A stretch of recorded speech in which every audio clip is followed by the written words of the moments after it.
Continuação da leitura do livro Linha d'Água entre Estaleiros e Homens do Mar, de Amir Klink, capítulo 13. Vento Perso. A solução para cumprir o último cronograma do estaleiro veio mais ou menos de um vendaval perdido.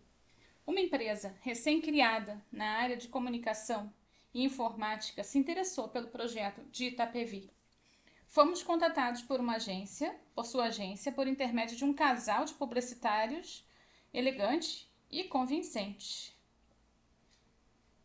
Um japonês e uma senhora de sobrenome árabe. A Marina participou da primeira reunião e relatou todos os problemas de comunicação e conectividade, frequentes em barcos e outros veículos semoventes.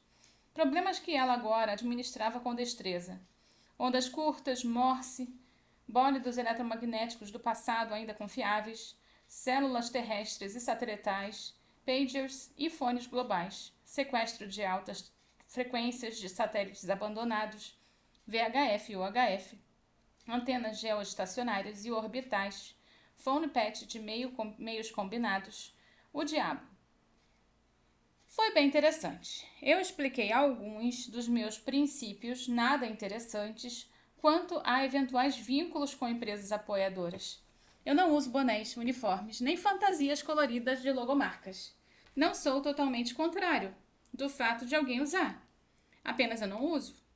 Eu prefiro passar fome ou navegar pelado do que andar vestido por obrigação para com quem quer que seja. Soa como um perito atestar por coerção um fato, enquadrar por contrato o seu discernimento.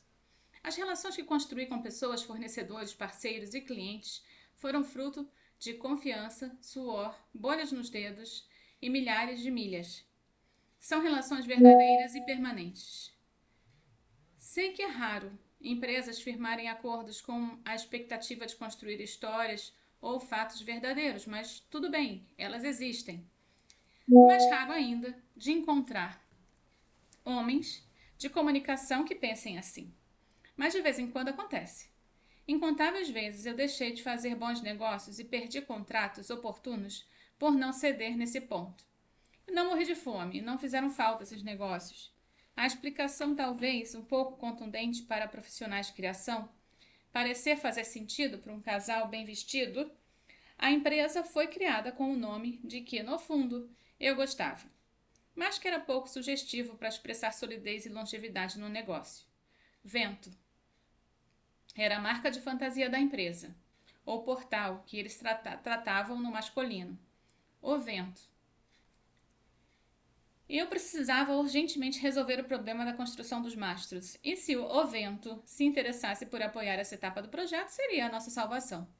Foi marcada uma reunião com o presidente da empresa, o Sr. Guilhermino. Eu estava bastante calmo. Havia explicado à agência repetidas vezes que não seria uma reunião de mascates tentando pechinchar descontos, que eu apresentaria as planilhas de tarefas e custos, que não pretendia ganhar um centavo, apenas construir o que estava iniciado. Falávamos de obrigações e compromissos claros, já do conhecimento de todos, e o resultado da reunião seria bem simples, sim ou não.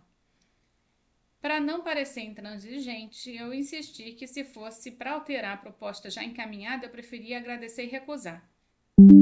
A casa velha da rua Guapiaçu, apesar das 34 árvores de madeira de lei que eu plantei, estava sendo vendida a uma escola japonesa. O apartamento onde eu morei antes de casar também foi vendido. De um jeito ou de outro, eu faria a lata de Itapevi descer ao mar. Eu deixei o estaleiro mais cedo nesse dia e segui para uma reunião no sofisticado prédio de escritórios do conjunto Vila Lobos.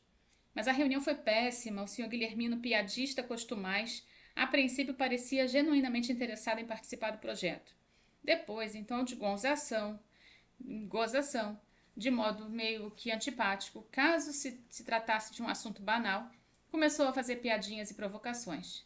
Eu pensava no suor e na dedicação dos soldadores, dos que dependiam daquele trabalho para viver, nos compromissos assumidos dos clientes do estaleiro, em todos que haviam confiado seus barcos e economias às nossas ideias. Os sujeitos da agência, extasiados com o senso de humor tão brilhante de seu abastado cliente, esforçando-se para rir também. Eu havia passado o dia no estaleiro, andando entre os clarões azulados de solda que queimavam os olhos, decidindo cortes e posições de peças, pingando de suor na prancheta do Thierry.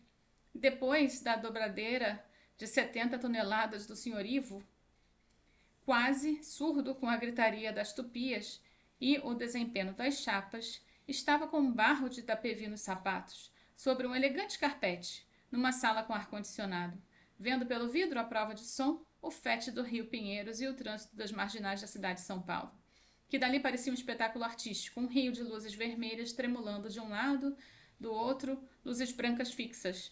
Cruzei as mãos e comecei a rodar os polegares. Era uma situação pior do que carregar as batatas de Sintra. Ninguém esboçava uma reação. Eu não gosto de ser grosseiro como fui na véspera da Batalha do Mindelo, mas a graça das piadas foi acabando, minha paciência também, as risadinhas murchando. Não me lembro exatamente quando foi. Eu só sei que me cansei das piadas, das risadas, me enchi e, obra do destino, incorri no mesmo pecado ofegante de Sintra. Pois então, senhor, por gentileza, pegue o seu dinheiro e enfie no seu traseiro, muito obrigada. Saí da sala do prédio do shopping anexo, um erro, sei, responder sem pensar, sem pesar, sem fingir, diriam alguns ases da comunicação que eu conheço. Paciência. Quando cheguei em casa, levei um susto, uma blitz da divisão de narcóticos da Polícia Federal não seria mais intimidatória. Você nos fez perder nosso cliente. Isso é uma irresponsabilidade, não vai ficar assim, bradava o japonês da agência. Lamentei profundamente pelo vento perdido, mas diante do sarcasmo do senhor presidente e do nível das suas piadinhas, uma hora depois do encerramento trágico da reunião e já bem calmo, ainda não me ocorria uma frase mais apropriada que pudesse ter usado naquela situação. 2 dias úteis depois, recebi um pedido de desculpas e um convite do presidente do Vento para almoçar no restaurante do Alto Pinheiros, em São Paulo, e o contrato foi assinado exatamente como havíamos combinado. E ninguém perdeu cliente. A continuação, próximo capítulo, se chama A Via Sacra. Continua no próximo vídeo.